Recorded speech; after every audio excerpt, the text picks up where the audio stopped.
রাতের এই light show just দেখার মতো। সাদা শ্বেত পাথরের এই গেটেও বিভিন্ন নকশার কাজ করা। প্রায় 80 ফুটের শিব এখন নবদ্বীপের বুকে। পাশের এই মন্দিরটাও অসাধারণ। তো এটাই হচ্ছে বন্ধুরা সেই সদর দরজা, যেখান দিয়ে আমরা ঢুকবো সেই 80 ফুট উচ্চতার ভোলেনাথের সামনে। ঢুকতে ঢুকতেই আপনার ডান দিকে পড়বে একটা হোটেল বা রিসর্ট, আর ওই দূরে দেখা যাচ্ছে সেই মন্দিরের চূড়াটা। তো ওইদিকে আমরা পড়ে যাচ্ছি। তার আগে দেখুন আপনার বাঁ দিকে যে বাগিচাটা করা হয়েছে তার মধ্যে ঘাসের ডেকোরেশনটা জাস্ট অসাধারণ। সেটা দূর থেকে দেখে কোনো সুইমিং পুলের থেকে কোনো অংশে কম লাগছে না। ওই দূরে দেখা যাচ্ছে আমাদের সেই ভোলেনাথ। দেখুন রাত্রের লাইট শোয়ে তার সারা গা যেন চমকাচ্ছে। জুম করে দেখানো দৃশ্য অনুযায়ী দেখুন শিবের মুখটা কতটা মিষ্টি। এই রিসোর্টের সামনে দিয়ে আপনারা খেয়াল করবেন কিছু ঝর্ণা এবং কিছু রঙিন পাতাবাহারের গাছ। এখন আমরা যেতে চলেছি সেই ভোলেনাথ মহেশ্বরের সামনের দিকে। এই দিক দিয়ে গেটটা বেরিয়ে গেল, তার ঠিক সোজা এই দিক দিয়ে বাদিক হয়ে বেরিয়ে গেলেই চলে আসবো আমরা সেই ভোলেনাথের মূর্তির প্রায় সামনে।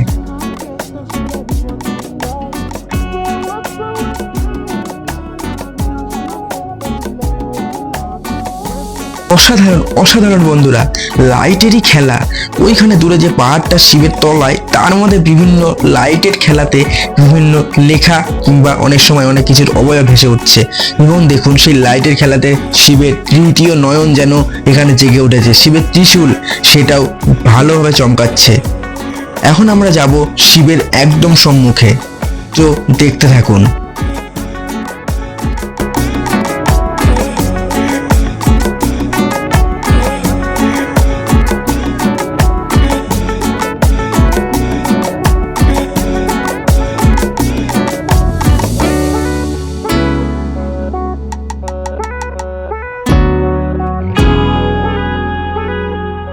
সুন্দর বাগিচার মধ্যে দিয়ে কয়েক পা হাঁটতে হাঁটতে আমরা চলে আসলাম সেই সিঁড়ির কাছে, যেখান দিয়ে আমরা সোজা উঠে যাব সেই ভোলে মহেশ্বরের পায়ের কাছে। তো দেখুন এই যেখানে কি শিবটাকে স্থাপন করা হয়েছে তার নিচে যে পাহাড়ের মতো অংশ, তো সেখান থেকে দেখুন তলার দৃশ্যটা কতটা সুন্দর। লাইটের খেলা, গাছ সব দিয়ে পরিবেশটা মাতিয়ে রেখেছে পুরো। দেখুন কতটা সুন্দর। আর আমাদের ঠিক পেছনে রয়েছে সেই ভোলে মহেশ্বর।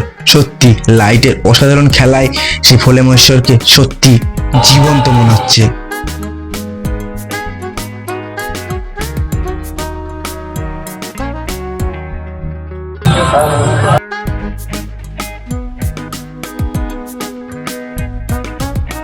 সামনে থেকে আমরা এখন নেমে আসব আর মন্দিরের বাকি অংশ দেখার জন্য। তো বলে আবার নিচে নেমেই চলে গেল ওইদিকে সদর গেট, আর এদিকে একটা ছোট্ট তাঁবুর মতো টাঙিয়ে সেখানে কীর্তন করা হচ্ছে। ওপরে বড় বড় করে লেখা গৌরাঙ্গ বিহার আশ্রম। আর এদিকে দিয়ে সোজা চলে আসলাম, দেখতে পেলাম সেই অসাধারণ মন্দিরটি। এটি শোনা গেল এখানকারই নাকি মহারাজের সমাধি মন্দির। তো যাই হোক, এই মন্দিরটিও খুবই সুন্দর হয়েছে। আশা করি তোমাদের দেখাতে পেরেছি নবদ্বীপের 80 ফুট শিব সমেত এই মন্দিরের গোটা দৃশ্য। তো এটি নবদ্বীপ মণিপুর ঘাটে অবস্থিত গৌরাঙ্গ বিহার আশ্রম। এখানে তোমরা যদি কি করে আসবো সেটা যদি বলতে চাও তাহলে বলবো, কলকাতা থেকে যারা আসছে তারা হাওড়া কাটোয়া লোকাল ধরে নবদ্বীপ ধাম কিংবা বিষ্ণুপ্রিয়া হল্টে নেমে পড়ো, এবং যারা শিয়ালদা থেকে আসতে যাও তারা শিয়ালদা কৃষ্ণনগর লোকাল ধরে কৃষ্ণনগর চলে আসো, এবং সেখান থেকে স্বরূপগঞ্জ ঘাট পার হয়ে চলে আসো নবদ্বীপ, এবং সেখান থেকে টোটো করে চলে আসো এই মন্দিরে। তো আজ এ পর্যন্ত দেখা হচ্ছে অন্য কোনো ভিডিওতে। ভিডিওটি ভালো লাগে লাইক কমেন্ট শেয়ারের পাশাপাশি সাবস্ক্রাইব করতে ভুলো না। আর যদি খুব ভালো লাগে তাহলে এটা অনেকের কাছে শেয়ার করে দিও। তো বাই।